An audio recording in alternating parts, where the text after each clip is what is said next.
میرے بھائی تشریف لائیں شاہ صاحب.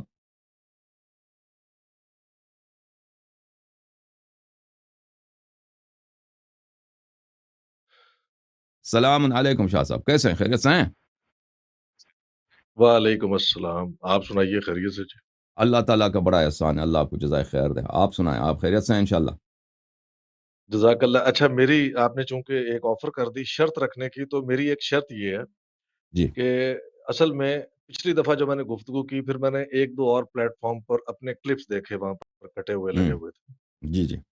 اچھا تو اس سے مطلب کہ تاثر یہ گیا کہ جیسے مطلب کچھ لوگوں نے نیچے کمنٹ کیا ہوا تھا کہ انہوں نے پروگرام پلان کیا ہوا ہے. ٹھیک ہے جی. ہم، حالانکہ جو اس پروگرام میں آپ کے والے میں نہیں آئے وہ یہ نہیں جانتے کہ آپ ہم، کچھ بھی طے نہیں کرتے. یعنی کہ آج تک مجھ سے کوئی کوشچن نہیں پوچھا گیا کہ جی کیا بالکل سوالات کیے جائیں گے.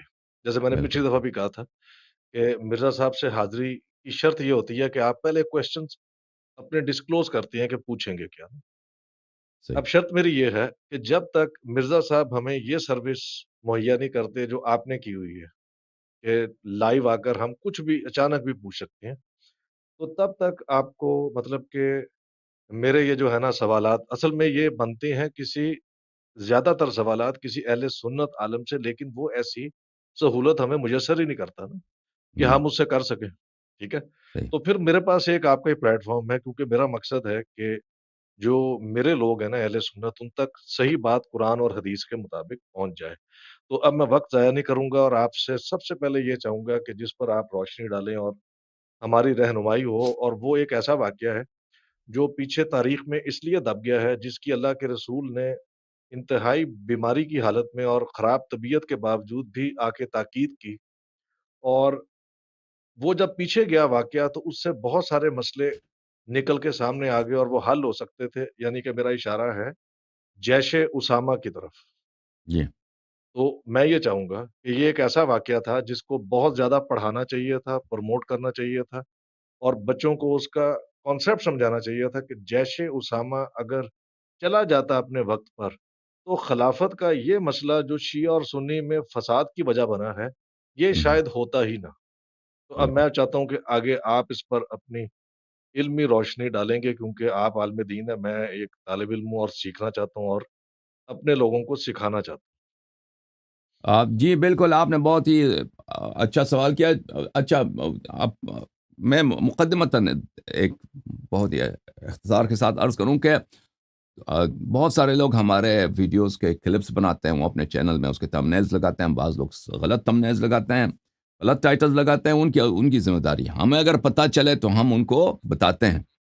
اگر کسی بھی ہمارے یہاں پہ کوئی مہمان یہاں پہ آتا ہے، تو اگر وہ ہمیں بتا دے کہ میرے پروگرام کا کلپ بنا ہے کسی اور نے، یا ہمارے ہی چینل میں اس کا جو ٹائٹل ہے ان کو پسند نہیں ہے، تو ہمیں بتا دیں تو ہم اس کو تصحیح کرانے کی کوشش کریں گے. کیونکہ جو دوسرے یوٹیوبر ہیں، کیونکہ وہ ہمارے کلپ لیتے ہیں، تو وہ ہم ان کو بتا سکتے ہیں کہ بھائی اس کا چینج کریں. وہ اکثر سنتے بھی ہیں، چینج کرتے بھی ہیں. اور یہاں کہ یہاں پہ مہمان آتے ہیں، وہ کون سی بات کرتے ہیں یہ ہمیں پتہ نہیں ہوتا پہلے سے کہ وہ کون سا موضوع چھیڑیں گے. یہ آپ کو بالکل بخود بالکل بھی ایسے. معلوم ہے. اور اکثر آ کے وہ اسی لیے آتے ہیں یہاں پر وہ کہ ہمیں پکڑ لیں سڈنلی، یعنی بغیر، یعنی ایسا سوال کریں جو ہمارے ذہن میں نہ ہو. اور بہت دفعہ کامیاب بھی ہو جاتے ہیں. ایسے سوال کرتے ہیں جو ہمارے ذہن میں وہ نکل چکا ہوتا ہے، تو ہمیں سوچنا پڑتا ہے اس کا جواب کیا دے دیں. اور کبھی اس تفصیل سے جواب نہیں دے سکتے. جیسے ایک آدمی مطالعہ بھی فریش اس سے مطالعہ کیا، اس موضوع پہ تیاری کیا، تو ایک آدمی ہے اس نے 6 مہینے پہلے پڑھا، تو اس میں بڑا فرق ہوتا ہے. بہرحال آپ نے جیش اسامہ کے متعلق پوچھا، تو میرے محترم ناظرین، اسی یوٹیوب چینل میں میرا ایک سیریز ہے جیش اسامہ کے موضوع پر. اس میں آپ دیکھیں، وہاں پہ آپ کو بہت سارا کافی سارا مواد ملے گا تفصیل کے ساتھ. تو پہلی بات یہ ہے کہ رسول اللہ صلی اللہ علیہ وآلہ وسلم کوئی بھی کام وہ بغیر حکمت کے نہیں کرتے تھے، بلکہ بغیر وحی الہی کے نہیں کرتے تھے، اللہ کے حکم سے کرتے تھے. اور سب مسلمانوں کا اجماع اتفاق ہے کہ رسول پاک صلی اللہ علیہ وآلہ وسلم کو اللہ تعالیٰ نے سب سے کامل ترین عقل سے نوازا تھا. ان کے عقل میں کوئی نقصان نہیں تھا. رسول پاک صلی اللہ علیہ وآلہ وسلم نہایت ہی حکیم، نہایت ہی عاقل اور نہایت ہی مدبر لیڈر تھے. رسول اللہ صلی اللہ علیہ وآلہ وسلم اپنے آخری ایام میں ایک لشکر کا اہتمام کرتے ہیں. اس لشکر کا لیڈر وہاں پہ، پہلی بات ہے کہ لشکر میں سارے صحابہ کو داخل کر دیتے ہیں. صحابہ جتنے ہیں جتنے مشہور معروف صحابہ انصار سے قریش سے ان سب کو اس لشکر میں شامل کرتے ہیں۔ دوسری بات یہاں پہ یاد رکھیے کہ اس کا ٹائم فریم کب ہے؟ یہ ٹائم فریم ہے رسول پاک صلی اللہ علیہ وآلہ وسلم کے وفات سے بہت ہی کم عرصے پہلے، اور رسول پاک صلی اللہ علیہ وآلہ وسلم خود جب بھی خبر دے چکے ہیں کہ میری وفات ہونے والی ہے، تو ہم لوگوں کو تو پتہ نہیں ہوتا کہ ہم کب مریں گے، لیکن اللہ کو پتہ ہوتا ہے کہ ہم کب مریں گے۔ وہ اگر اللہ اپنے حبیب صلی اللہ علیہ وآلہ وسلم کو خبر دے دے کہ آپ کی موت عنقریب ہونے والی ہے، تو اس میں شک کرنے والا کافر ہی ہوگا، مسلمان تو اس میں شک نہیں کر سکتا۔ تو رسول پاک صلی اللہ علیہ وسلم نے یہ خبر بھی دیا۔ اگلی بات یہ ہے کہ میرے محترم ناظرین، رسول پاک صلی اللہ علیہ وسلم کے جو غزوات ہوتے تھے اور جو سرایا ہوتے تھے، ان کا طریقہ کار یہ ہوتا تھا کہ بعض میں خود بنفس نفیس حضرت رسالت پناہ صلی اللہ علیہ وآلہ وسلم شریک ہوتے تھے، بعض میں وہ خود نہیں جاتے تھے، لشکر کو بھیجتے تھے۔ تو جن جنگوں میں وہ خود شریک ہوئے ان کو غزوہ کہتے ہیں، جن جنگوں میں وہ خود نہیں گئے ان کو سریہ کہتے ہیں۔ تو یہ اسامہ کا جو لشکر ہے جس کو انہوں نے شام کی طرف بھیجا ہے، کہ مقصد یہ ہے کہ جتنے جنگ ہوئے ہیں اس کے پیچھے ایک بیک گراؤنڈ ہے۔ بلا وجہ پیغمبر صلی اللہ علیہ وآلہ وسلم نے کسی سے لڑائی نہیں کیا۔ جتنے جنگ ہوئے ہیں تو وہاں پہ یہ ہوا کہ یا تو جانب مقابل نے یعنی کفار نے وہاں پہ تہیہ کر رکھا ہے کہ مسلمانوں پہ حملہ کریں، یا یہ ہے کہ وہاں پہ کسی مسلمان قافلے کے ساتھ یا مسلمان قبیلے کے ساتھ یا کچھ لوگ تبلیغ کے لیے گئے تھے، ان پہ زیادتی ہوئی ہے، اس لیے یہاں پہ جنگ ہوئی ہے۔ یا مثلا کوئی وہاں پہ بت پرست لوگ تھے، ان کو دعوت دینے کے لیے بلا وجہ کبھی پیغمبر صلی اللہ علیہ وآلہ وسلم نے کسی لشکر کو کہیں نہیں بھیجا۔ کتب مغازی میں جب آپ دیکھتے ہیں تو ہر غزوہ کے پیچھے، ہر غزوہ سے پہلے یا ہر جنگ سے پہلے، ہر سریہ سے پہلے اس کے وجوہات ہوتے ہیں کہ یہ کیوں پیش آیا یہ جنگ۔ اب رسول پاک صلی اللہ علیہ وآلہ وسلم اپنے آخری ایام میں سب صحابہ، سینئر صحابہ کو جمع کرتے ہیں، لشکر بناتے ہیں، اور اس کو کہاں ڈسپیچ کرتے ہیں، بھیجتے ہیں کس مشن پہ؟ شام تک۔ اور یہ بہت ہی مشکل کام ہے۔ آپ کسی دن 1 گھنٹے پیدل چلیں نا، آپ کو پتہ چلے گا 1 گھنٹہ پیدل چلیں، اب 2 گھنٹے پیدل چلیں، 3 گھنٹے پیدل چلیں، 4 گھنٹے پیدل چلیں، 5 گھنٹے، وہ تو آپ کو پتہ چلے گا کتنی تکلیف کی بات ہوتی ہے۔ یہ آسان کام نہیں ہے۔ اب یہاں اس گرمی کے حالت میں، صحرا میں، وہ مدینے کو دیکھ لیں اور شام کی بارڈر کو دیکھیں، موتا تک، وہاں تک، تبوک تک، موتا تک جانا۔ غزوہ تبوک جو رسول پاک صلی اللہ علیہ وآلہ وسلم اس میں خود بھی شریک ہوئے تھے، اسی لیے یوم العسرہ اس کو کہا گیا، سختی کا دن، کیونکہ وہ فاصلہ اتنا دور ہے، پانی کی کمی ہے، سخت صحرا میں، حجاز میں وہاں پہ سردیوں میں بھی وہ شدید گرمی ہوتی ہے، صحرا میں وہاں پہ دن کے وقت، چاہے سردی کا موسم، جنوری کا بھی موسم ہونا، وہاں پہ بھی گرمی ہوتی ہے۔ جو لوگ مکہ مدینہ گئے وہ جانتے ہیں کہ وہاں پہ ایئر کنڈیشن وغیرہ چلانا پڑتا ہے سردیوں میں بھی، تو اس حالت میں جانا وہاں پہ بہت تکلیف کی بات ہے۔ اب ان صحابہ کو جمع کیا ہے، وہ ان کو بھیج رہے ہیں کہاں پہ؟ موتا کی طرف۔ وجہ کیا؟ وجہ کچھ بھی نہیں ہے۔ بات یہ ہے، میں دعوت دیتا ہوں اپنے بھائیوں سے، کہ برادران مسلمین سے، علماء سے، کہ وہ ہمیں بتا دیں کہ اس غزوے کا سبب کیا تھا، اس سریے کا سبب کیا تھا۔ اسامہ ابن زید ابن حارثہ کہ انہوں نے لشکر بھیجا بلا وجہ، اگر وہاں پہ کوئی کسی کے ساتھ زیادتی ہوئی ہے وہ بتا دیں۔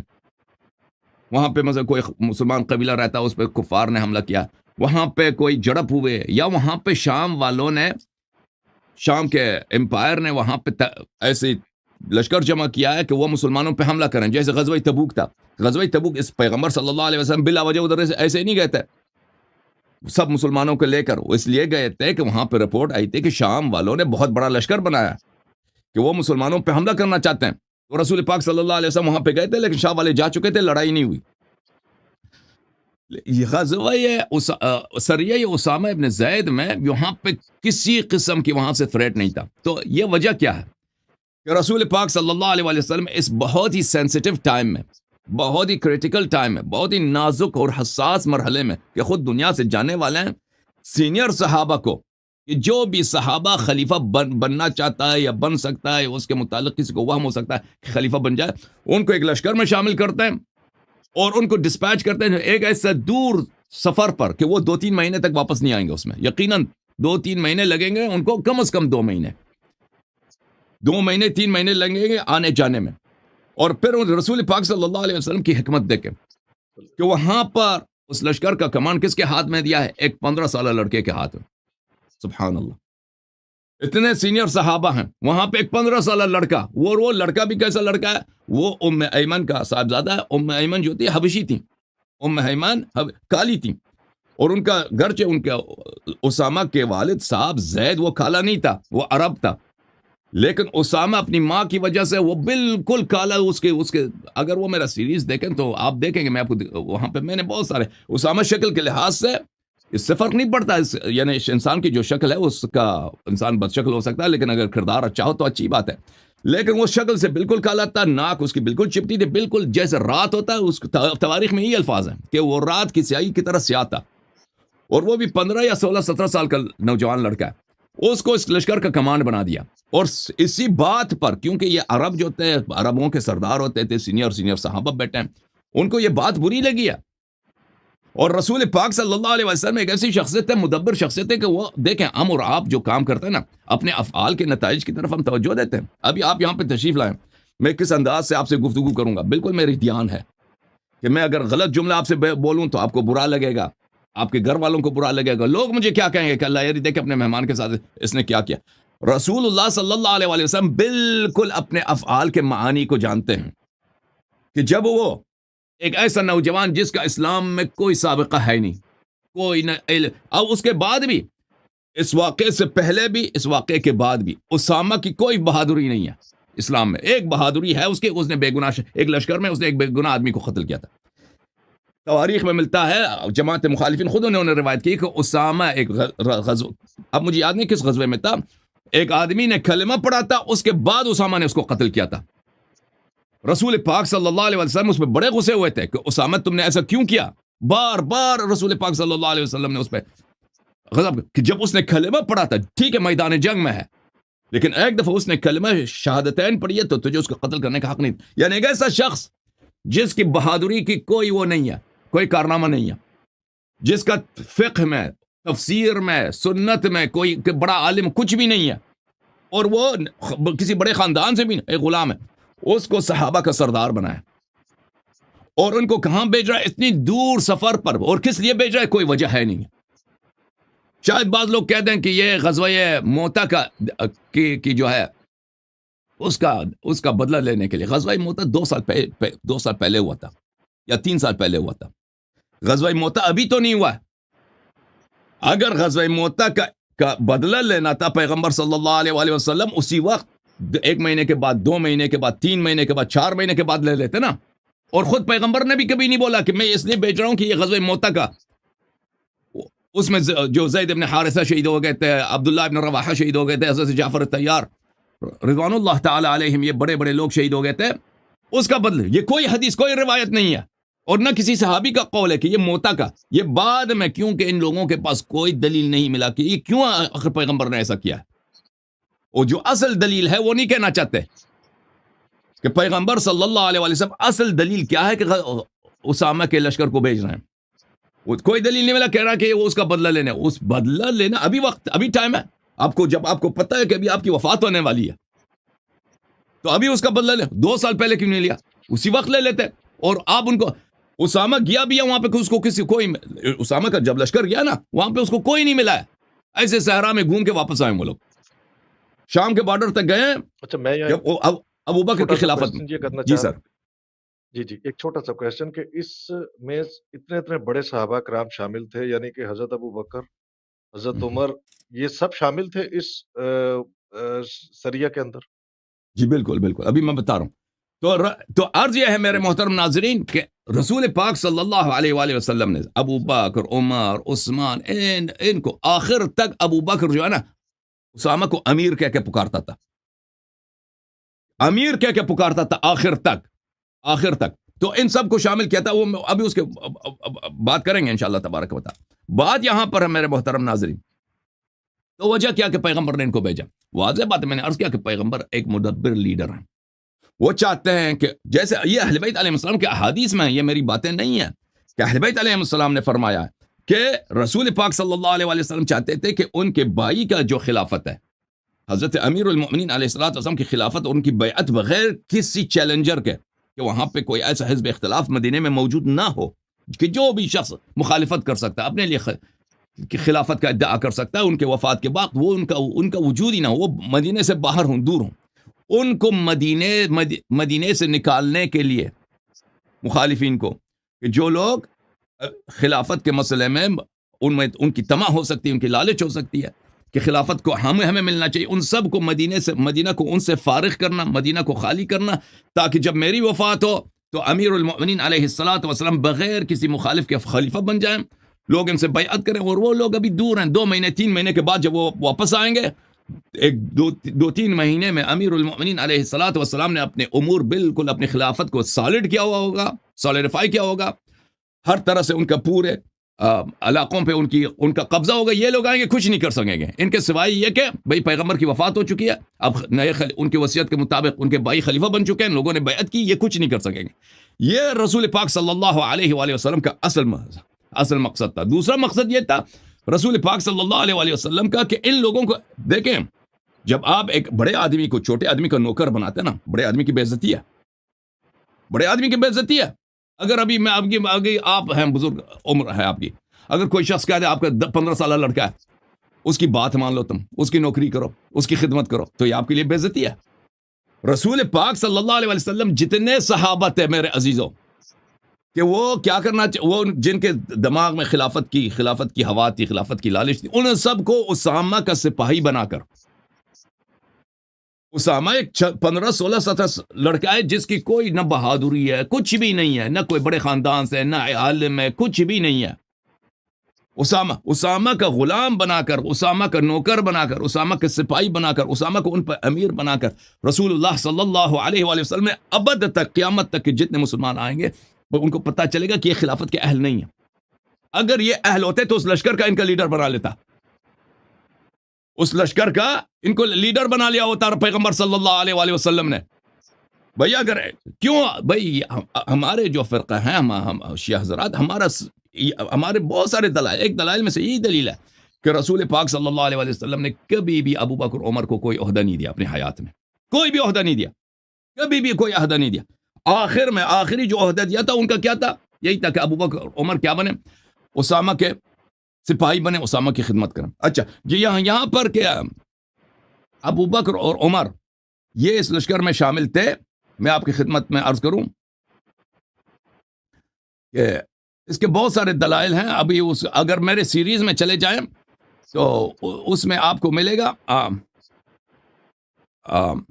میں بھی سے آگے کوشچن ذرا کرنا یہ چاہ رہا ہوں کہ اگر حضرت ابو بکر وغیرہ، حضرت عمر وغیرہ یہ شامل تھے جیش اسامہ میں، ٹھیک ہے، اور اللہ کے رسول نے جب آخری وقت میں بہت آپ کی جو ہے نا حالت مطلب وصال کے قریب خراب تھی، تو آپ حضرت عباس اور حضرت علی کے کندھوں پر ہاتھ رکھ کر آپ مسجد نبی میں تشریف لائے، اور آپ نے فرمایا کہ جب میں نے اسامہ کے باپ زید کو امیر بنایا تھا تو تم لوگوں نے اس وقت بھی اعتراض کیا تھا، اور جب میں آج اسامہ کو بنا رہا ہوں تو تم پھر معترض ہو اور نہیں جا رہے، جبکہ میں تمہیں کئی دفعہ کہہ چکا ہوں کہ تم چلے جاؤ لشکر اسامہ میں جو میں نے تمہیں حکم دیا ہے، ٹھیک ہے جی۔ اچھا، اب اس سے مسئلہ یہ ہے کہ پھر تو ان کو چلے جانا چاہیے تھا، اور حضرت عائشہ سے جو مروی ہے روایت بخاری کے اندر کہ اللہ کے رسول نے مجھے بلا کر کہا کہ ابو بکر سے کہو کہ نماز پڑھائے، ٹھیک ہے۔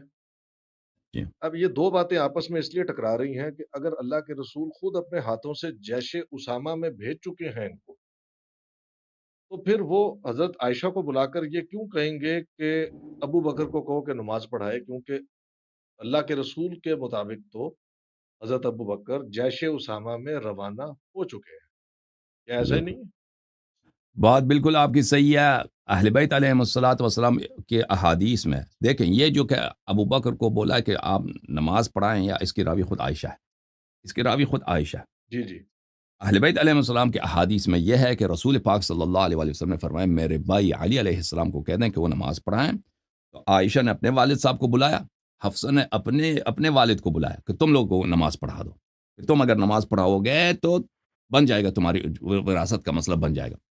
تو رسول پاک صلی اللہ علیہ وسلم نے دیکھا کہ نماز کوئی اور پڑھا رہا ہے، تو ان کو بڑا غصہ آیا، تو ان سے کہہ دیا کہ کیا یہ تو بخاری میں موجود ہے کہ انکن صواحب یوسف، تم یوسف علیہ السلام کے ساتھ جو بری عورتیں تھی، تمہارا کردار وہی ہے، تمہارا کردار وہی۔ یہ غصے کی حالت میں، غضب کی حالت میں بولے، مدح کے لیے نہیں ہے، اور یہ مدح کے الفاظ ہیں نہیں ہیں، یہ کوئی مدح کے الفاظ نہیں ہیں۔ اور یہ جو کہ مولوی صاحب کہتے ہیں کہ یہ معاشقہ میں اور بھائی پیار میں، وہ پیار کا وقت ہی نہیں تھا، وہ اس وقت تھا کہ رسول پاک صلی اللہ علیہ وآلہ وسلم کی نافرمانی ہو رہی تھی، اور وہاں پہ کوئی پیار، اور اگر کنورسیشن اس طرح ہوتا نا، محاورہ کہ عائشہ کہتے ہیں آپ تو بڑے خوبصورت ہیں، میں آپ کے جمال پہ صدقے جاؤں، آپ تو یوسف کی طرح ہیں، تو وہ کہہ دیتے کہ بھائی آپ تو یوسف کے، یہ بات بن جاتی، اس طرح کی کوئی بات ہے ہی نہیں، جھوٹ ہے نا. وہ رسول پاک صلی اللہ علیہ وسلم غضب، خود عائشہ کہہ رہے ہیں کہ غضب کی حالت میں، غصے کی حالت میں، کہ ان کے حکم کی نافرمانی ہو رہی ہے، ان سے کہہ رہے ہیں کہ آپ صواحب یوسف ہیں.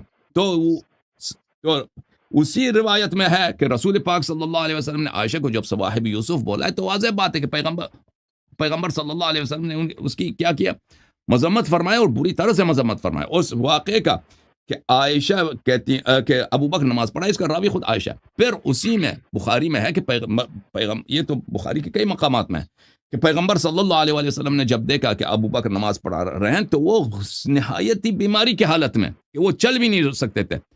حضرت امیر علیہ الصلاۃ والسلام اور حضرت فضل ابن عباس کے سہارے کہ وہ اب قدم نہیں اٹھا سکتے تھے، ان کے قدم زمین، دونوں قدم مبارک زمین پہ لکیر بنا رہی تھی، کھینچی جا رہی تھی. اسی حالت میں گئے، انہوں نے ابو بکر کو ہٹایا اور خود نماز پڑھایا. خود نماز، آپ کو پتہ ہے کہ کسی کو شخص کو اگر یہ نماز جماعت ان کے امر سے تھا، تو اس کو ہٹانے، اس کو عزل کرنے کا کیا ضرورت تھی؟ تو یہ خود واضح بات ہے کہ پیغمبر صلی اللہ علیہ وسلم نے ابو بکر کو عزل کیا. اگر انہوں نے ابو بکر کو نماز کا کہا ہوتا، اور اس کی نماز، ابو بکر کی امامت جو ہے نماز کی رسول پاک صلی اللہ علیہ وسلم کے فرمان سے ہوتا، تو وہ یہ بات ہی نہیں بنتا کہ خود چل بھی نہیں سکتے ہیں، پھر بھی چلے جاتے ہیں اور اس کو ہٹا دیتے ہیں اور خود نماز پڑھاتے ہیں. اور پھر بخاری وغیرہ میں، بخاری کے شراح سب نے کہا کہ پیغمبر صلی اللہ علیہ وسلم نے نماز پڑھایا، اور ابو بکر نے صرف کیا تکبیر لوگوں کو سنایا کہ بھائی ابھی رکوع ہو رہا ہے، کہ ابھی سجود ہو رہا ہے. تو یہ واضح طور پر وہاں پر ہے. تو عرض یہ ہے کہ ابو بکر تو سپاہی تھا، ابو بکر کی ڈیوٹی نہیں بنتی تھی کہ وہ نماز پڑھانے، یہ ہو ہی نہیں سکتا کہ ابو بکر کو کہہ دیں کہ آپ نماز پڑھائیں، کیونکہ ابو بکر تو جیش اسامہ میں اس کی ڈیوٹی تھی کہ وہاں پہ شامل ہو جائے. لیکن اس کو کسی طریقے سے بلایا گیا کہ تم نماز پڑھا دو، اور بلانے والا کون تھی؟ عائشہ تھی، تاکہ یہ نبی صلی اللہ علیہ وسلم کے وفات کے بعد ان کی خلافت بن جائے. ہاں، اور اس کی دلائل کیا ہیں؟ اس کی دلیل ایک دلیل یہ ہے کہ اسی حدیث میں رسول پاک صلی اللہ علیہ وسلم نے عائشہ سے کہہ دیا کہ آپ صواحب یوسف ہیں. پھر رسول پاک صلی اللہ علیہ وسلم چلے گئے، ابو بکر کو ہٹا کے خود انہوں نے نماز پڑھایا. جی جی اچھا، اب میں نا اس کو لنک کرنا چاہ رہا تھا. ایک تو میں چاہتا تھا کہ ذرا سننے والے جو خاص طور پہ ینگ لوگ ہیں، پرانے لوگوں کی تو ہدایت کا رستہ خدا نے خاصا بند کیا ہوا ہے، لیکن جو یوتھ ہے اس کو تو کم از کم سمجھ آئے. اب میں اس کوشچن کو لنک کرتا ہوں جو سید علی الحسن نقوی صاحب نے ابھی آپ سے کوشچن کیا تھا کہ مرزا صاحب اور یہ سب یہ کہتے ہیں، یہ آپ سے پچھلی یہ گفتگو بھی لاسٹ میرا خیال ہے ان سے جو ہوئی ہے، انہوں نے کہا کہ حضرت علی اتنے جرئی، طاقتور اور اتنے دلیر انسان، ٹھیک ہے جی. جی تو جب اللہ کے رسول بتا گئے اور ان کو نامزد کر گئے اور مولا بھی مقرر کر گئے، اور پھر جو ورڈنگ ہے وہ اس حدیث کی جو کہ اہل سنت اہل تشیع دونوں میں پائی جاتی ہے، وہ اتنی اوپن ورڈنگ ہے. یعنی کہ سورہ نجم میں اللہ کہتا ہے کہ وما ینطق عن الہوا، اللہ کے رسول اپنی مرضی سے کچھ نہیں بولتے، ان ہوا الا وحی یوحیٰ، سوائے اس کے جو ہم ان کو وحی کر دیں. اور اللہ کے رسول نے کہہ دیا کہ جس جس کا میں مولا اس کا علی مولا. اب اللہ کے رسول تو مولا کائنات ہے، مطلب پوری کائنات کے ہیں، اور اصل میں کائنات سمجھتے ہیں اس دنیا کو. تو کائنات میں تو جبرائیل بھی ہے، اور خدا کو چھوڑ کر پوری کائنات کے مولا اگر محمد رسول اللہ ہیں، تو اللہ نے نامزد کر دیا مولا علی کو. اور وہ ان کا سوال یہ تھا کہ جب اس سطح پر ان کی نامزدگی ہو گئی، تو پھر انہوں نے تلوار کیوں نہ اٹھائی؟ ان کی تلوار کو زنگ لگ گئی تھی، وہ جنگ کرنا بھول گئے تھے. یہ ہمارے اہل سنت جتنے بھی ہیں یہ کوشچن اٹھاتے ہیں، اور اس کے بعد آگے جو بچے ہوتے ہیں ان کو بے بس کر دیتے ہیں، کیونکہ ان کو سمجھ نہیں آتی کہ مولا علی جیسا ایک ایسا انسان، یعنی کہ کوئی بھی آج تک ان پر میدان جنگ میں سبقت نہیں لے جا سکا، عمر بن عبدالبد اور مرہب اور اس کے دونوں بھائیوں سمیت. تو کیا وجہ بنی کہ ان کو تلوار کے زور پر پھر یہ خلافت کھینچ لینی چاہیے تھی؟ تو مطلب اس میں آپ نے وہ بڑی لمبی گفتگو تھی آپ کی اس پر. اگر آپ ایک ایسا کوئی ون لائنر بتائیں، کیونکہ شارٹ آج کل زمانہ چل رہا ہے، لوگ بہت لمبی ویڈیو نہیں دیکھتے، کہ ایک ایسا پوائنٹ جس کی دلیل کوئی ایسی مضبوط ہو صرف ایک کسی پوائنٹ کی کہ جس سے یہ ثابت بچوں کو کیا جا سکے کہ مولا علی کے تلوار نہ اٹھانے کا جو فعل تھا وہ مماثلت رکھتا ہے نبی کسی نبی کی جو ہے سنت سے. دیکھیں اس کے بہت سارے انبیاء علیہ الصلوۃ والسلام کی سنن ہے. حضرت لوط علیہ الصلوۃ والسلام کا واقعہ آپ قرآن مجید میں نے اسی سوال کے جواب میں بار بار پڑھا ہے. حضرت لوط علیہ السلام دیکھیں جی ہم شیعوں کا عقیدہ ہے کہ اہل بیت علیہ السلام انبیاء سے افضل ہیں سوائے حضرت خاتم الانبیاء صلی اللہ علیہ وسلم کے. لیکن ہمارے بھائی کہتے ہیں نہیں، انبیاء افضل ہیں ان سے. ٹھیک ہے، اگر انبیاء افضل ہیں، انبیاء میں سے ایک نبی ہے حضرت لوط علیہ السلام. حضرت لوط علیہ الصلوۃ والسلام آپ کے نزدیک امیر المؤمنین علی بن ابی طالب علیہ السلام سے افضل ہے. ان کا واقعہ آپ دیکھ لیں قرآن مجید میں کہ ان کے گھر کو گھیرا جاتا ہے. اور کس لیے گھیرا جاتا ہے؟ کہ کفار نے دیکھا کہ ان کے گھر کے اندر کچھ مہمان آئے جو بڑے خوبصورت ہیں.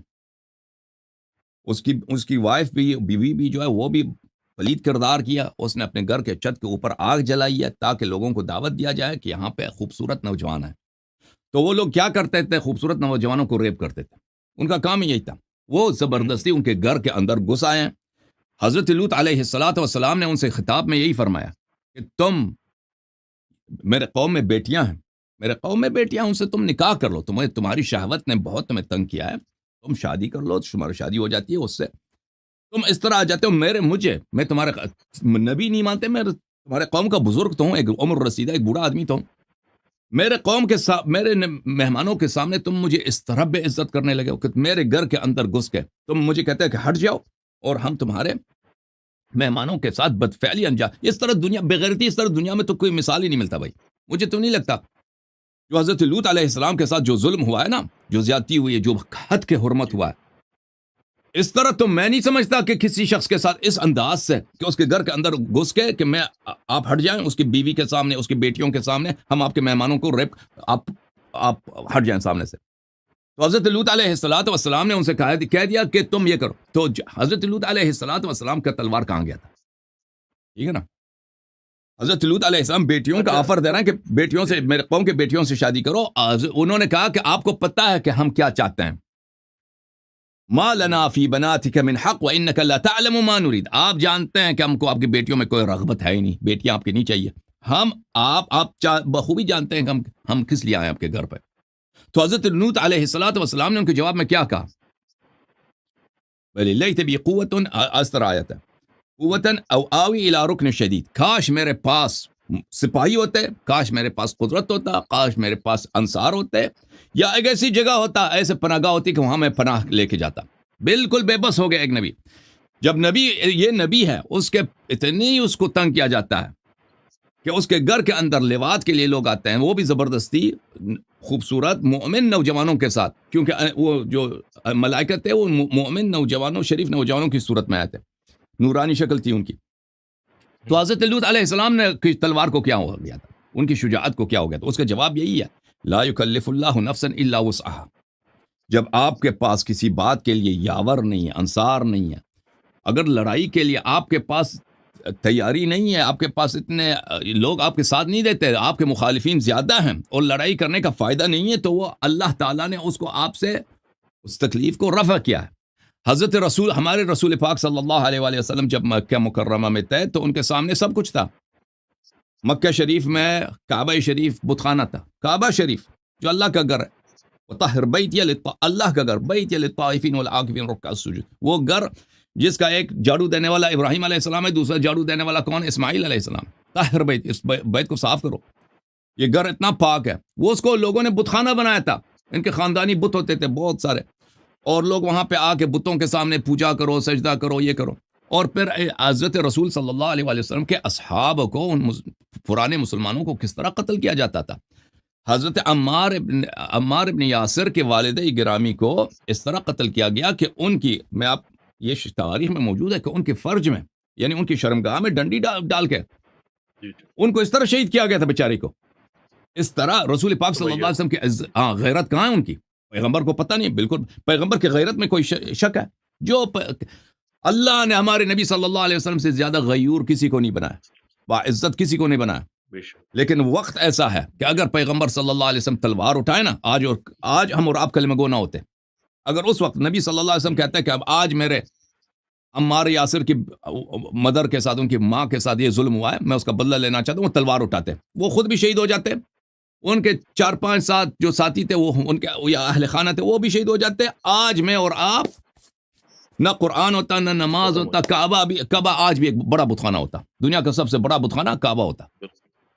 تو نبی کریم صلی اللہ علیہ وآلہ وسلم نے اللہ کے حکم سے صبر کیا۔ اگر یار یاور انصار سپاہی نہیں ہے ایک کام کے لیے، آپ کے پاس طاقت نہیں ہے، اگر آپ وہ قدم اٹھاتے ہیں اس کا ضرر زیادہ ہے تو وہ حرام ہے۔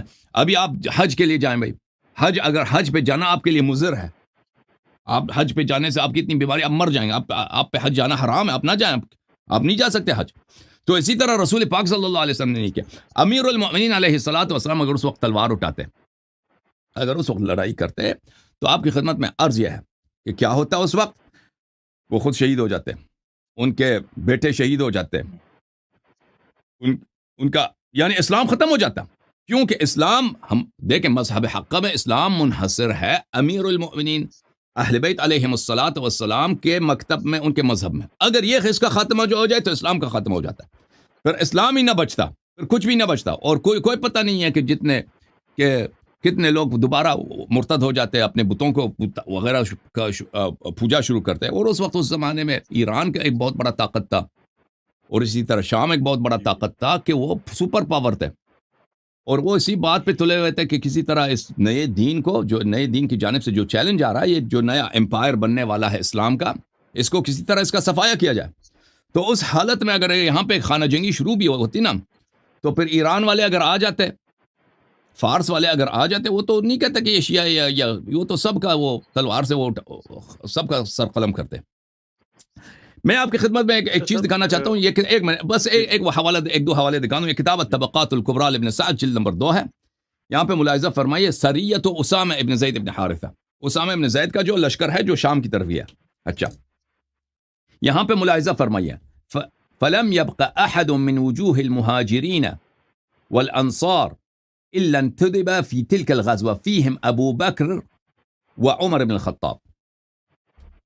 مہاجرین اور انصار کے جتنے بڑے لوگ تھے، وجوہ المہاجر، وجوہ بولتے ہیں جو اکابر ہوتے ہیں، جو صاحب اثر رسوخ لوگ ہوتے ہیں، جتنے بڑے لوگ تھے مہاجرین انصار، ان سب کو وہ حکم دیا گیا کہ لشکر اسامہ میں شامل ہو جاؤ۔ ان میں کون شامل تھا؟ ان میں ابو بکر بھی ہیں، عمر بھی ہیں، یہ نص الفاظ ہیں۔ اس کے علاوہ ملاحظہ فرمائیے، پھر صفحہ نمبر 249 میں، حدثنا عبد الوهاب بن عطاء العجلی عن اخبرنا العمری النافع عن ابن عمر صاحب فرماتے ہیں، ان النبی صلی اللہ علیہ وآلہ وسلم بعث سریۃ، نبی صلی اللہ علیہ وسلم نے ایک لشکر بھیجا، فیہم ابو بکر و عمر واستعمل علیہم اسامہ ابن زید، اس میں ابو بکر عمر شامل تھے، اور اس کا سردار کون تھا اس لشکر کا؟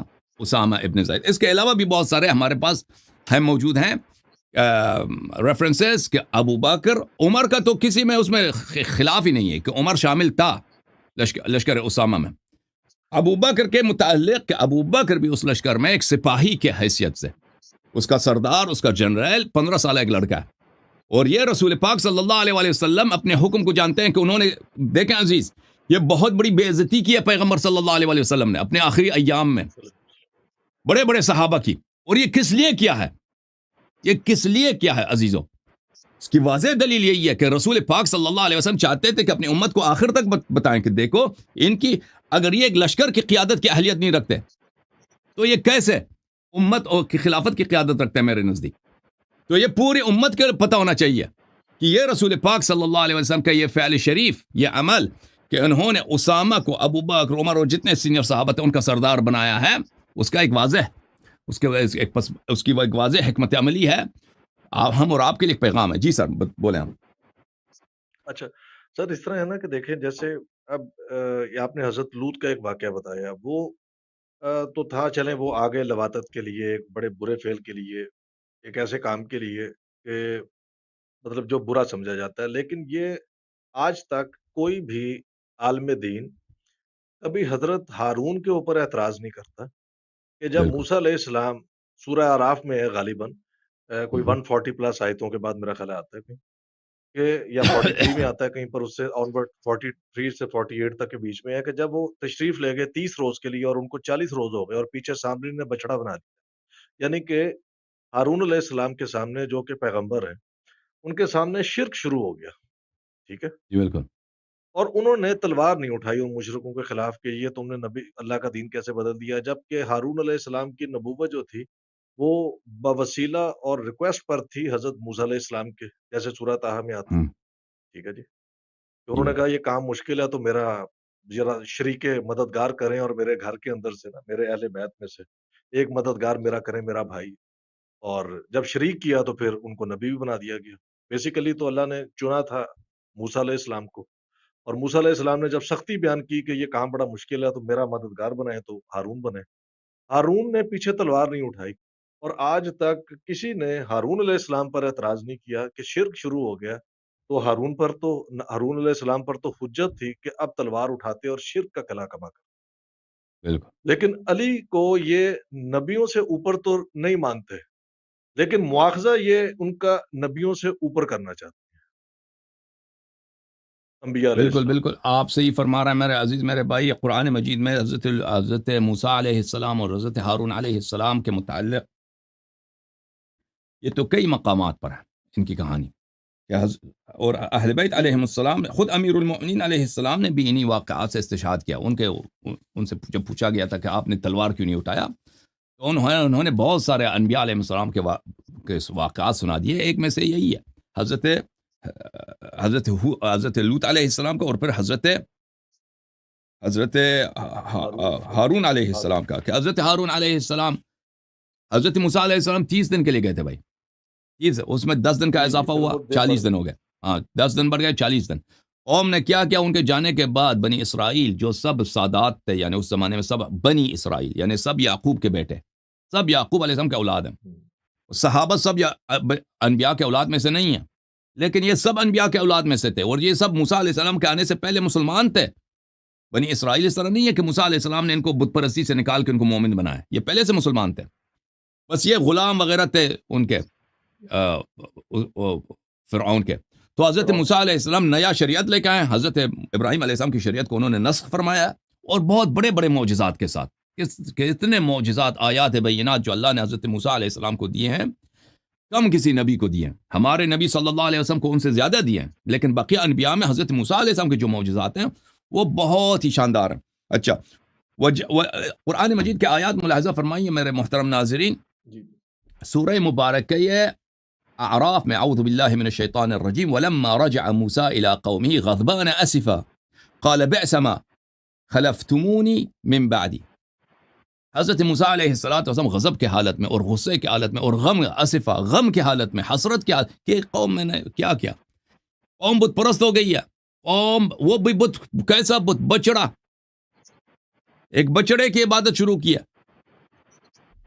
اچھا، قال عجلتم امر ربکم، تم اللہ کے عذاب کو، تمہیں زیادہ پسند ہے کہ تم پہ اللہ کے عذاب نازل ہو جائے. وَأَلْقَى الْأَلْوَاحَ وَأَخَذَ بِرَأْسِ أَخِيهِ يَجُرُّهُ إِلَيْهِ. الواح جو اللہ نے ان کو دیے تھے، الواح ان کو زمین پہ ڈال دیے، اپنے بھائی کے سر کو پیار میں محبت میں لیا، اپنے آغوش میں کھینچ کے اپنے آغوش میں لے لیا.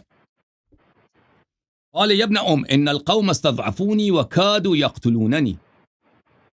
حضرت ہارون علیہ السلام نے کہا کہ اے میرے بھائی، ان القوم استضعفونی، میں اس قوم میں بڑا کمزور بن گیا تھا. اس قوم نے مجھے بڑا کمزور سمجھا اور میں اکیلا تھا، میرا ساتھ کوئی نہیں تھا. وقادوا یقتلون، یہ مجھے قتل کرنے لگے تھے. میں نے اس لیے تلوار نہیں اٹھایا، اگر میں تلوار اٹھاتا تو میں قتل ہو جاتا. فلا تشمت بی الاعداء ولا تجعلنی مع القوم الظالمین. یہ جو آیا کہ یہ اس کا مطلب یہ ہے کہ حضرت ہارون علیہ السلام کو، یہ مخالفین کے بھی حدیث میں ہے کہ جب اس کو گلے سے پیار سے اور ان کی دلداری کے لیے اپنے بھائی کو آغوش میں لیا تھا، تو دور سے وہ جو ان کے دشمن تھے وہ یہ کہہ سکتے تھے کہ یہ اپنے بھائی کو مار رہا ہے، دیکھو اس نے بھائی کی توہین کر رہا ہے، اس کو کھینچ رہا ہے. تو انہوں نے فرمایا کس طرح مجھے نہ کھینچیں. وہ لوگ کیا کریں گے؟ وہ لوگ پروپیگنڈا کریں گے کہ بھائی دیکھو موسیٰ علیہ السلام اپنے بھائی سے غصہ ہے، اپنے بھائی کو مارنے لگے. اچھا، قال رب اغفر لي ولأخي وأدخلنا في رحمتك وأنت أرحم الراحمين. إن الذين اتخذوا العجل سينالهم غضب من ربهم وذلة في الحياة الدنيا وكذلك نجزي المفترين. جن لوگوں نے بچڑے کو، وہ لوہے کا سونے چاندی کا بچڑا تھا، انہوں نے ان کو اپنا خدا بنایا، ان اللہ کی جانب سے ان پہ غضب آئے گا اور وہ دنیا میں حیات دنیا میں ذلیل ہوں گے. وَكَذَلِكَ نَجْزِي الْمُفْتَرِينَ، ہم اسی طرح جھوٹوں کو عذاب دیں گے. میرے محترم ناظرین، کہنے کا مقصد یہ ہے کہ حضرت ہارون علیہ السلام نے تلوار نہیں اٹھایا. اگر آج کوئی مسلمان کہہ دینا کہ ہارون کمزور تھے، ہارون کو مثلا وہ سامری کے یا ہارون سامری کے خدائی سے، سامری کا جو بچڑا ہے اس کی خدائی پہ راضی ہو گئے تھے، یہ سب کفر ہے. کوئی نہیں کہہ سکتا. ہارون علیہ السلام کے کردار پہ آپ ذرہ بھی انگلی اٹھائے نا، آپ دین سے مرتد خارج ہو جائیں گے. آپ نہیں کہہ سکیں گے کہ ہارون تو پھر تو اس کے جو سامری کی جو ادعا ہے وہ صحیح ہے، یا بچڑا کی خدائی صحیح ہے، یا حضرت ہارون علیہ السلام اگر یہ صحیح نہیں ہے تو حضرت ہارون کی تلوار کو کیا زنگ لگا تھا، اس کی بہادری کو کیا ہوا تھا. یہ جو بھی آپ سوال کریں گے حضرت ہارون علیہ السلام پہ، یہ آپ جو بھی اس طرح کا سوال کرے گا، اس سوال کرتے ہی وہ کافر ہو جائے گا، وہ دین سے خارج ہو جائے گا. کیوں؟ کیونکہ وہ ہارون علیہ السلام معصوم ہے، ان کا عرفیل صحیح ہے. گرچہ انہوں نے کیا کیا ہے، ایک بچڑے کی عبادت، اب ان کی قوم ایک بچڑے کی عبادت کر رہے ہیں، ان کے خلاف انہوں نے تلوار نہیں اٹھایا. ٹھیک ہے نا. اسی طرح امیر المؤمنین علیہ السلام کیوں، اور حضرت ہارون علیہ السلام نے خود بتایا کہ میں نے کیوں تلوار نہیں اٹھایا. بتایا کہ میرے پاس ساتھی نہیں تھے، استضعفونی وکادوا یقتلونی، میں کمزور تھا، میرے ساتھی نہیں تھے، اور یہ لوگ مجھے کمزور سمجھ رہے تھے اور مجھے قتل کرنے لگے تھے. تو اگر یہ حضرت ہارون علیہ السلام کا یہ کام بن سکتا ہے، ان کے پہ اگر کوئی اعتراض کرے وہ کافر ہو جاتا ہے، اور حضرت ہارون علیہ السلام کا یہ کیس اللہ کے نزدیک مقبول، قرآن میں یہ مقبول، رسول اللہ صلی اللہ علیہ وسلم کے دین میں یہ مقبول ہے، تو امیر المؤمنین علیہ السلام اگر تلوار نہیں اٹھاتے کیونکہ ان کا کوئی ساتھی نہیں، یا شریعت ہی یہی ہے بھائی، جہاد کے لیے اس کے لیے طاقت کی ضرورت ہے. خود رسول پاک صلی اللہ علیہ وسلم کی سنت تو سیرت ہی یہی ہے. اور پھر وہ میں نے آپ کو بار بار وہ مسلم کا حدیث دکھا دیا نا، کہ اگر خلیفہ کافر بھی ہے، آپ کو مار بھی رہا، اور شیطان بھی ہے، وہ اس کے خلاف تلوار اٹھانا حرام ہے، بلکہ اس کی طاعت واجب ہے. تو پھر تو کون اعتراض کر سکتا ہے کہ امیر المومنین علیہ السلام نے کیوں تلوار نہیں اٹھایا. مزید کوئی سوال ہے شاہ صاحب؟ جی، اس کا مطلب پھر یہ ہوا کہ اگر میں آج کو اس کو سم اپ کروں تو اس کا مطلب یہ ہے ٹوٹل کہ جو اللہ کے رسول نے غزوہ تبوک پہ کہا تھا کہ علی میری اور آپ کی نسبت موسیٰ اور ہارون والی ہے، تو یعنی کہ یہ اللہ کے رسول کا جو علم غیب تھا اس میں یہ موجود تھا کہ حضرت علی کو بھی ہارون علیہ السلام کی طرح ہی ریئیکٹ کرنا ہے، اور علی علیہ السلام کا تلوار نہ اٹھانا اس بات کو ثابت نہیں کرتا کہ وہ اس پر راضی تھے، بلکہ وہ فعل ہارون علیہ السلام کی طرف. یہ اس کا بالکل مطلب ہے جی، شارٹ. بالکل صحیح فرمانا، بالکل صحیح فرمایا. انت منی بمنزلت ہارون من موسیٰ، اس کے کئی معانی ہیں، ان میں سے جو شباہتیں ہیں موسیٰ اور ہارون اور پیغمبر صلی اللہ علیہ وسلم اور ان کے بھائی علی علیہ السلام کے درمیان جو شباہتیں ہیں، جو نسبت ہے، ان میں سے ایک یہی ہے کہ موسیٰ علیہ السلام کے جانے کے فوراً بعد قوم کیا بنی؟ بچڑا پرست، بت پرست، بچڑا پرست، دین سے مرتد، سنت سے خارج، دین سے خارج. ٹھیک ہے نا. اسی لیے پھر اللہ کے رسول کو ان کے پتہ چلا کہ حوض کوثر پر جو اصحاب لائے جائیں گے تو یہ انہوں نے دین بدل لیا. بالکل بالکل بالکل. حضرت موسیٰ علیہ السلام، بالکل صحیح فرمایا. وہ اس کی تو وجہ یہی نا کہ پیغمبر صلی اللہ علیہ وسلم نے خود فرمایا کہ میرے صحابہ، بخاری میں موجود ہے کہ صحابہ جو ہیں وہ بت پرست نہیں ہو جائیں گے، مشرک نہیں ہو جائیں گے، لیکن یہ لوگ دین میں بدعت ڈالیں گے، دین میں بدعت کی وجہ سے جہنم میں جائیں گے. یہ تو میں نے آپ کو بار بار دکھا دیا کہ رسول پاک صلی اللہ علیہ وسلم بخاری میں وہ واضح طور پہ فرماتے ہیں کہ مجھے اس بات کا ڈر نہیں ہے کہ تم لوگ میرے بعد مشرک ہو جاؤ گے، لیکن تم دنیا پرست ہو جاؤ گے. اور فرمایا کہ حوض کوثر پہ میرے صحابہ لائے جائیں گے اور ان کو میرے سے دور جہنم کی طرف لے جائیں گے. میں کہوں گا یہ میرے صحابہ ہیں، تو آواز آئے گی کہ آپ کو پتہ نہیں کہ انہوں نے، یہ نہیں کہ انہوں نے اپنا دین چینج کیا ہے، یہ بت پرست بن گئے، کرسچن وغیرہ، نہیں، یہ انہوں نے دین میں کیا بدعتیں داخل کی ہیں، یعنی شریعت کو ان لوگوں نے چینج کیا، دین کو ان لوگوں نے چینج کیا. ٹھیک ہے نا. تو یہ ایک حدیث، دو حدیث تو نہیں ہے، بخاری مسلم میں شاید یہ اگر انسان گنتی کرے شاید 40-50 حدیث ہوئی ہیں، یہ بہت زیادہ ہیں. بالکل صحیح ہو گیا. بہت شکریہ آپ کے وقت. اللہ آپ کو جزائے خیر دے شاہ صاحب، اللہ آپ کو عزت دے. ساری میری گفتگو سے تھینک یو سر، بہت مہربانی، بہت مہربانی. سلام پہنچا دیجیے ہمارے دوست کو، علی بھائی کو. جی انشاءاللہ. ان سے کہہ دینا، وہ ان کا ساتھی ہے انجینئر صاحب کا، وہ انجینئر کو پکڑ کے لے کے آئے نا کسی دن. کوئی سیشن میں بنا انتظار دیں. کر رہا ہوں کہ انجینئر صاحب بھی کوئی ایسا پروگرام شروع کریں نا جن میں ہم ان سے اچانک کچھ سوال کر سکیں، کیونکہ مجھے ان کی علمیت پہ شک نہیں ہے، پتہ نہیں وہ کیوں نہیں چاہتے ہیں کہ وہ بھی اس طرح کا ایک لائیو سیشن کریں، اور تاکہ زیادہ سے زیادہ لوگوں تک یہ بات پہنچے کہ اصل مسئلہ تھا کیا، اس کی ہم وجہ یہ ہے کیسے کہ شیعہ اشکال آئیں کا گے. شکار ہیں. جب شیعہ آئیں گے سوال کریں گے جی نا جی تو پھر وہ پھنس جائیں گے. وہ آپ لوگ جو نہیں نہیں، مخالفین ہیں اہل نا ان کو سنت بھی جواب بڑے تو دیں گے. خطرناک سوالات میری طرح کے. جی ہاں، جی جو شیعہ آئیں گے، آپ جیسے لوگ سوال کریں گے یا شیعہ لوگ سوال کریں گے نا. اسی لیے میں نہیں سمجھتا کہ مخالفین کا کوئی ایسا پروگرام ہے کہ وہ عام لوگوں کو کے سوالات کے جواب دیتے ہیں، بالخصوص عقائد پر. حلال و حرام پہ تو دیں گے، لائیو بالکل سیشن رکھیں گے، ہاں، کہ وہ نماز وضو وغیرہ، لیکن اس پہ عقائد پہ نہیں رکھیں گے، خصوصاً مسئلہ خلافت امامت ان مسائل پہ. بہت مہربانی آغا صاحب، تھینک یو سر. اللہ آپ کو بہت عزت دے. بہت شاہ شکریہ. صاحب، اللہ آپ کو زندگی دے، سلامتی دے. Thank you.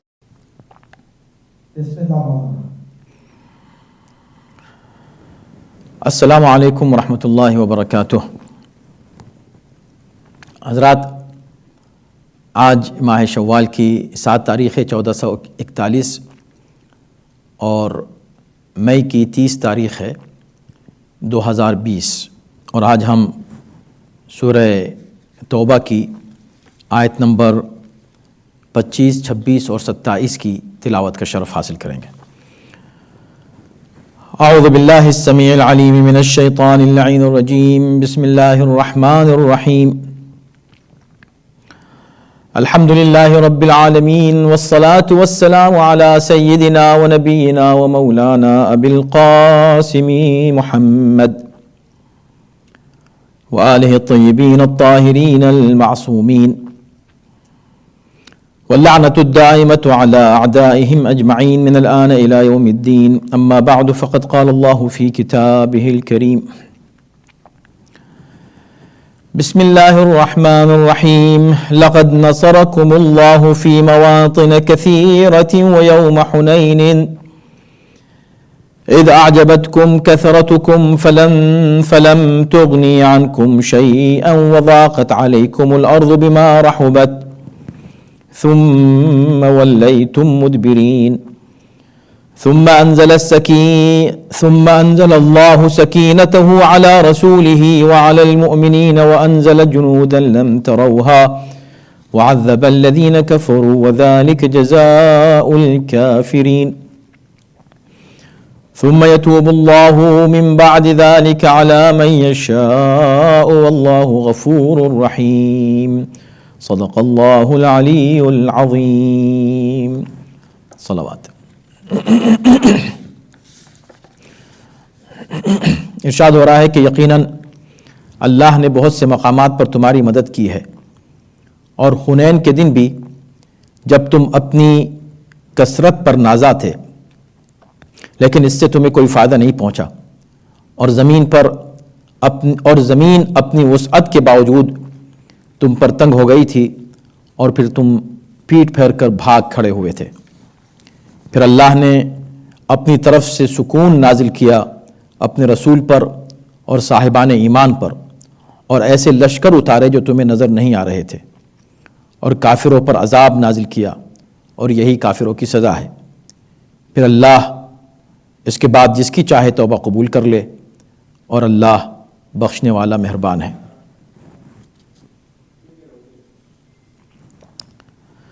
حضرات محترم، درس کا یہ سلسلہ کچھ عرصے کے لیے رک گیا تھا اس کووڈ-19 کی وجہ سے، اور چونکہ فوری طور پر اس کا انتظام نہیں ہو سکا تھا، اور تمام پروگرامز IC کے بند ہو گئے تھے سینٹر میں. اس طرح تو جو ہے آن لائن سارے پروگرام چلتے رہے علاوہ تفسیر کے. اب تفسیر کا سلسلہ ہم نے پھر شروع کیا ہے. ابھی پروگرامز IC کے پورے سٹارٹ نہیں ہوئے ہیں. انشاءاللہ امید ہے کہ حالات کچھ بہتر ہو رہے ہیں، اور جلد ہی ہم پھر دوبارہ مل جل کر بیٹھ کر یہاں عبادتوں کا اپنا سلسلہ جاری رکھ سکیں گے.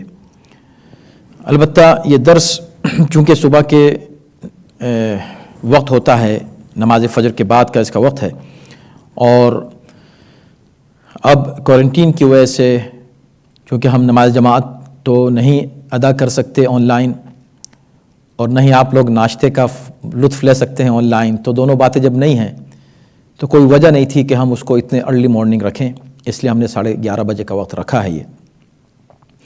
یہ کچھ عرصے وقت رہے گا اور ہم دیکھیں گے کہ اس کے بعد انشاءاللہ جب حالات بالکل ٹھیک ہوں گے تو ہم شاید واپس اسی وقت پر یہ سلسلہ شروع کر دیں گے انشاءاللہ۔ پروردگار انشاءاللہ آپ سب کو محفوظ رکھے ہر بلا سے، ہر آفت سے، مخصوصاً اس وائرس سے جو کرونا وائرس اور یہ وبا پھیلی ہے۔ خداوند عالم آپ سب کو اور تمام بلکہ انسانوں کو اللہ اس مصیبت سے جلد بچا لے۔ اللہ مدد فرماتا ہے، اللہ کی مدد نازل ہوتی ہے، لیکن شرط یہی ہے کہ انسان اللہ سے لو لگائے، اللہ کی اطاعت کرے، رسول کی اطاعت کرے۔ اللہ اور رسول کی اطاعت کے نتیجے میں انسان کے لیے آسانیوں کے دروازے کھل جاتے ہیں۔ وَمَن يَتَّقِ اللَّهَ يَجْعَل لَّهُ مَخْرَجًا، جو اللہ سے ڈرتے ہیں، تقوی اختیار کرتے ہیں، ان کے لیے نکلنے کے راستے اللہ کھول دیتا ہے۔ یہی وہ بات ہے جو آج کی آیتوں میں ہم بیان کرنے والے ہیں۔ ان آیتوں میں اللہ نے یہی بات فرمائی ہے اور اسی حقیقت کو واضح کیا ہے کہ اگر اقلیت بھی ہو، کم لوگ بھی ہوں اور خدا پر بھروسہ رکھتے ہوں تو اللہ ان کو کثیر تعداد پر فتح نصیب فرماتا ہے، جیسے بدر میں ہوئی۔ لیکن اگر کثرت ہو، بہت کثیر تعداد ہو اور کثرت پر لوگ ناز کر رہے ہوں اور مگر اللہ پر اتنا بھروسہ نہ ہو جتنا اپنی کثرت پر ہے، تو پھر خدا انہیں کچھ ایسی گویا تنبیہ کر دیتا ہے کہ اس سے انہیں اندازہ ہو جائے کہ اصل طاقت اللہ کے اختیار میں ہے، نہ تمہاری کثرت، نہ تمہاری طاقت، نہ تمہاری قوت۔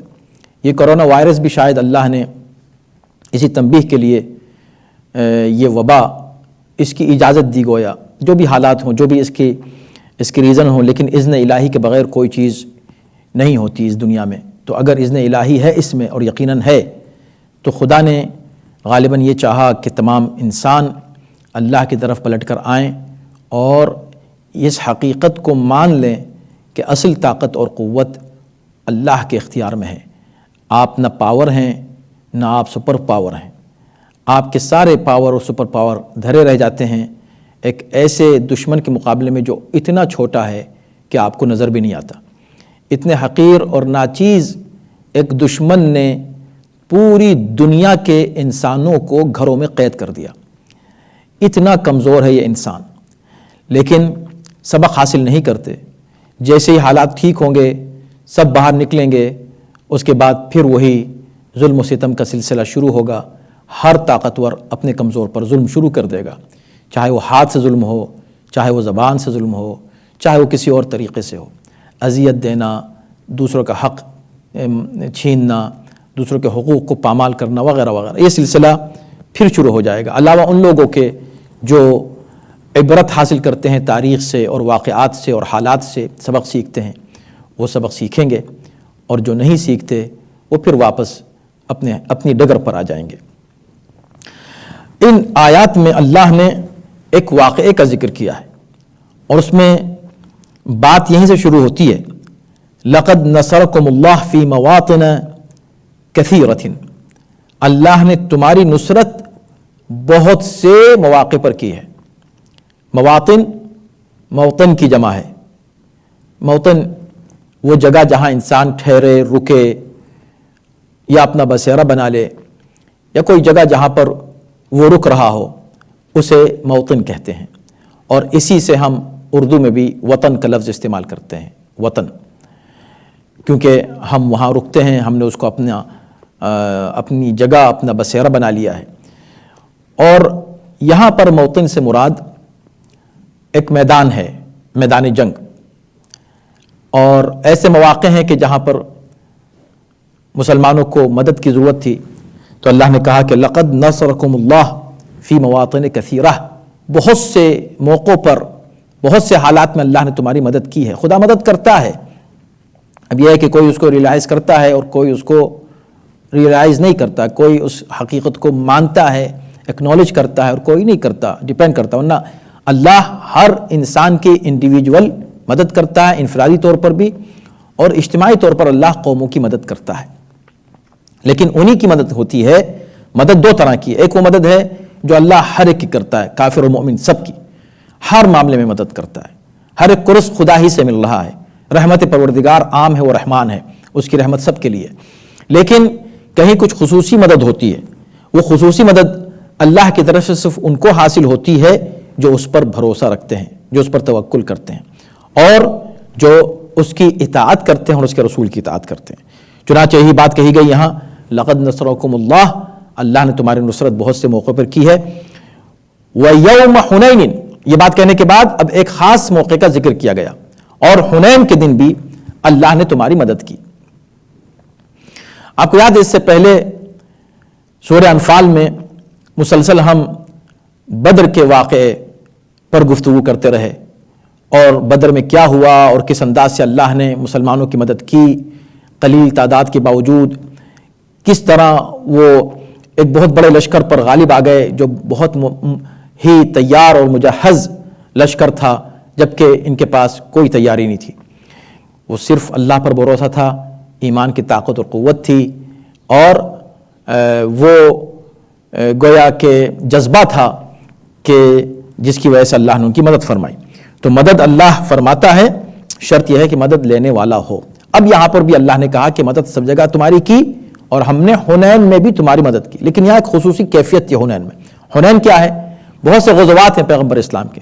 غزوہ اس جنگ کو کہتے ہیں جس میں پیغمبر اسلام خود شریک ہوئے ہوں، بذات خود، بنفس نفیس آپ تشریف فرما ہوں، آپ قیادت کر رہے ہوں، اسے غزوہ کہتے ہیں. سریہ بھی ہیں. سریہ وہ ہیں کہ جس میں پیغمبر نے کچھ مشن یا ایکسپیڈیشنز بھیجے، اور جو ہے قیادت اس دستے کی کسی کے حوالے کی. لیکن جہاں قائد خود ہوں اور خود جنگ میں موجود ہوں، اسے غزوہ کہا جاتا ہے. تو پیغمبر اسلام کے غزوات میں سے ایک غزوہ ہے غزوہ حنین، اور یہ بڑا اہم غزوہ ہے، اور اس کا ذکر قرآن نے کیا ہے. اسی سے اس بات کا اندازہ ہوتا ہے کہ یہ کتنا اہم ہے. قرآن نے جن غزوات کا ذکر کیا ہے ان میں یہ حنین ہے.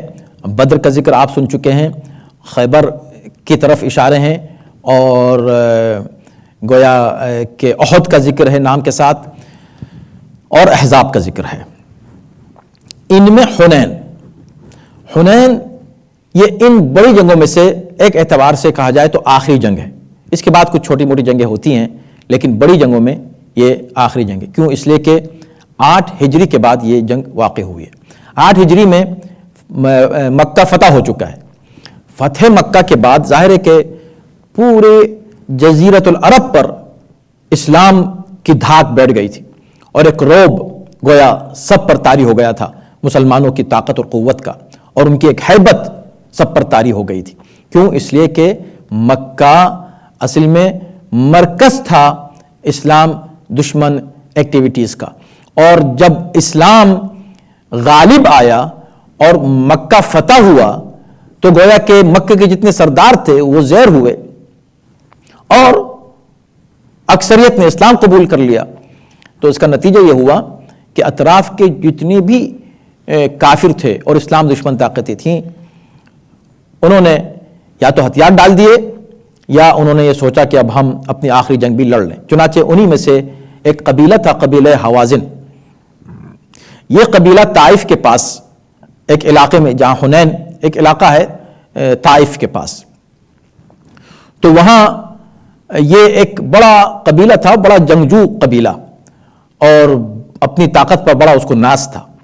انہیں جب پتہ چلا کہ مکہ فتح ہو چکا ہے تو اس کے جو سردار تھا مالک ابن عوف، اس نے سب کو جمع کیا اور جمع کر کے کہا کہ بھئی دیکھو اسلام جو ہے وہ پھیل چکا ہے ہر طرف، اور اب مکہ بھی فتح ہو چکا ہے، اور مسلمان فاتح کی حیثیت سے مکے میں داخل ہوئے ہیں. ایسا لگتا ہے کہ اتنی طاقت آ جانے کے بعد اب وہ ہماری طرف بھی آئیں گے، ہماری طرف بڑھیں گے، اور ہم پر بھی حملہ ہوگا، اور ہم پر بھی قبضے کی کوشش کریں گے. تو اس سے پہلے کہ وہ ہماری طرف بڑھیں، ہم خود آگے بڑھتے ہیں ان سے جنگ کرنے کے لیے. تیار ہو گئے اور جنگ کی تیاریاں ہو گئیں، اور ظاہر ہے کہ وہ بڑے جنگجو، بہت ہی جنگجو قبیلہ تھا حوازن کا، اور ان کے ساتھ کچھ اور بھی ان کے احباب تھے اور ساتھی تھے اور دوست تھے، وہ شامل ہوئے، ایک لشکر تیار ہوا اور بڑا منظم آرگنائز لشکر تھا، بہت بڑی تعداد نہیں تھی لیکن منظم بہت تھا اور جنگجو تھے، اور یہاں تک کہ ان کا کہنا یہ تھا کہ ابھی تک محمد کا صلی اللہ علیہ وسلم مقابلہ کسی ایسے قبیلے سے نہیں ہوا ہے جو جنگ کے خصوصیات جس کے اندر پائی جاتی ہوں. تو یہ اب ان کا مقابلہ جب ہم سے ہوگا تو ان کو پتہ چلے گا. باہر کے پیغمبر اسلام کو جب معلوم ہوا کہ قبیلہ حوازن نے یہ تیاریاں کی ہیں تو پیغمبر اسلام نے بھی حکم دیا اپنے لشکر کو کہ تم بھی چلو اس طرف حنین کی طرف اور جا کر ہم ان کا مقابلہ کرتے ہیں. ادھر قبیلہ حوازن آ کر حنین میں اس نے پڑاؤ ڈالا لشکر نے، اور جنگی جو گویا اسٹریٹجیز ہیں، حکمت عملی، ان کے مطابق انہوں نے پوری پلاننگ کی کہ مسلمان جب آئیں گے تو ہم ان کا کیسے مقابلہ کریں گے. چنانچہ پیغمبر اسلام اپنے لشکر کے ساتھ، اب لشکر مسلمانوں کا بہت بڑا لشکر تھا، اتنا بڑا لشکر کبھی مسلمانوں کا جمع نہیں ہوا تھا. یعنی جب فتح مکہ کے موقع پر یہ مسلمان جمع ہوئے ہیں مکے میں داخل ہونے کے لیے، تو اس موقع پر یہ سب سے بڑا لشکر تھا مسلمانوں کا، 10,000 کا لشکر. اب یہ جو حنین کا واقعہ ہوا ہے یہ فتح مکہ کے فوراً بعد ہوا ہے. تو فتح مکہ کے بعد وہ جو 10,000 کا لشکر تھا اس میں مزید اضافہ ہوا 2,000 کا. کیوں؟ اس لیے کہ 2,000 مکے کے وہ کافر مسلمان ہوئے، اس طرح 12,000 کا لشکر بنا. یہ 12,000 کا لشکر روانہ ہوا قبیلہ حوازن سے مقابلے کے لیے. اب قبیلہ حوازن ایک قبیلہ تھا، کوئی بہت بڑا علاقہ بھی نہیں تھا، کوئی بہت بڑا قبیلہ بھی نہیں تھا، لیکن ہاں اس میں کوئی شک نہیں کہ طاقتور تھے اور منظم تھے اور جنگجو تھے.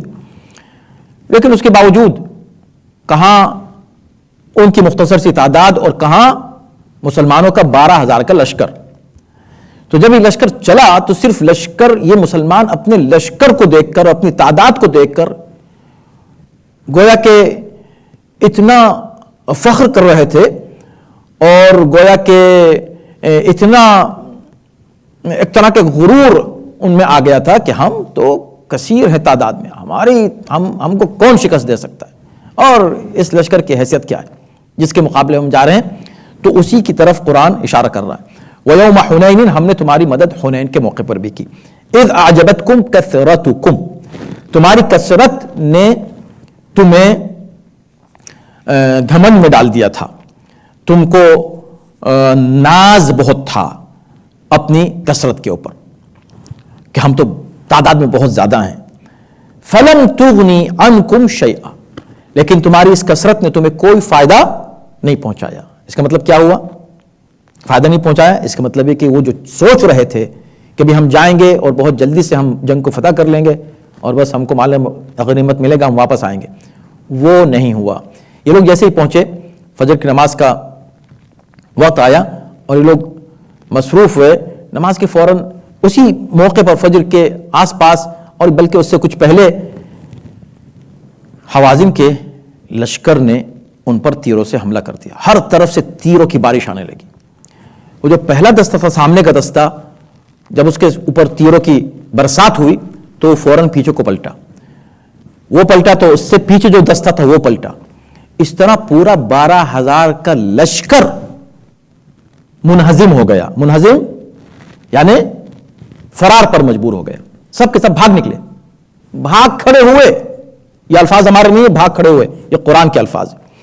فَلَمْ تُغْنِ عَنْكُمْ شَيْئًا، تمہیں کوئی فائدہ تمہاری کثرت نے نہیں پہنچایا. کثرت پہ کبھی ناز مت کرنا، تمہیں کثرت نے کوئی فائدہ نہیں پہنچایا. وَضَاقَتْ عَلَيْكُمُ الْأَرْضُ بِمَا رَحُبَتْ، یہ زمین اپنی پوری وسعتوں کے باوجود تمہارے لیے تنگ ہو گئی. وہ تنگ تو بھاگنے والے کے لیے کیسے ہوگی؟ وہ تو بھاگ رہا ہے، لیکن اتنا خوف طاری ہوا، اس طرح وہ بھاگے، اتنا بڑا لشکر 12,000، کہ یہ زمین ان کے لیے تنگ ہو گئی. ثم ولیتم